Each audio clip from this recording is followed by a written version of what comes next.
Bakante nga lote sa barangay San Isidro, Jaro, ginhimo nga halabuyan sang basura. Barangay Council Gileon nga ginaktuhan ang problema. Ini ang gintutukan ni John Sala. Ginakabalakan sang Iloy nga si alias Maria nga kaayong lawa sa iya pamilya ilabi na nga malapit ang ilabalay sa pribado kag bakante nga lote nga ini nga masami ginahimo halabuyan sang basura diri sa barangay San Isidro, Jaro, Ilo-Ilo City. Kung magdunod na mga kung ano masakat na pala, mabawi pa kami sa magangin. Pero wish yun sa inyo.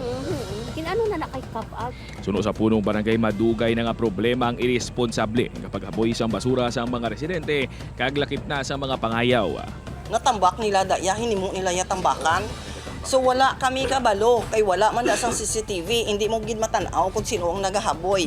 Ginpatinloan ni Juanesa ang lugar kag igapamonitor pagit sang hugot sa mga barangay tanod. Nagapangita naman ang barangay sang lugar nga himuon nga common dump site nga malayo sa mga pamalay. Magluwas sa basura. Problema man ang paghalin-halin sang steel barrier ginagamit sa pagdiliher sang trapiko sa barangay.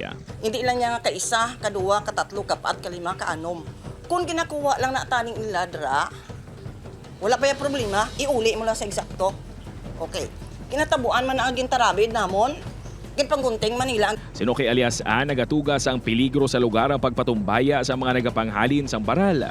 Kalaban pero may tanod, ganito ka ugtas nga kung may balik nila pagtalikod sa mga tanod, ginakuha naman sang kung sino da maglabay. Sampol magliso sila, nakuha naman nila pabayaan ng dayon. Plano sang barangay nga butangan sang permanente na nga baral ang lugar. Ginawalat na lang sa karon sang barangay nga maaprubahan ang ilang budget. Once nga ma-approve, ipa-building ko na dada. Katalaka, magsagi ka, hakwat, tinang. Kabahin sa mga itikang sang barangay ang pagpahamtang sang dugang nga CCTV camera sa palibot sang barangay.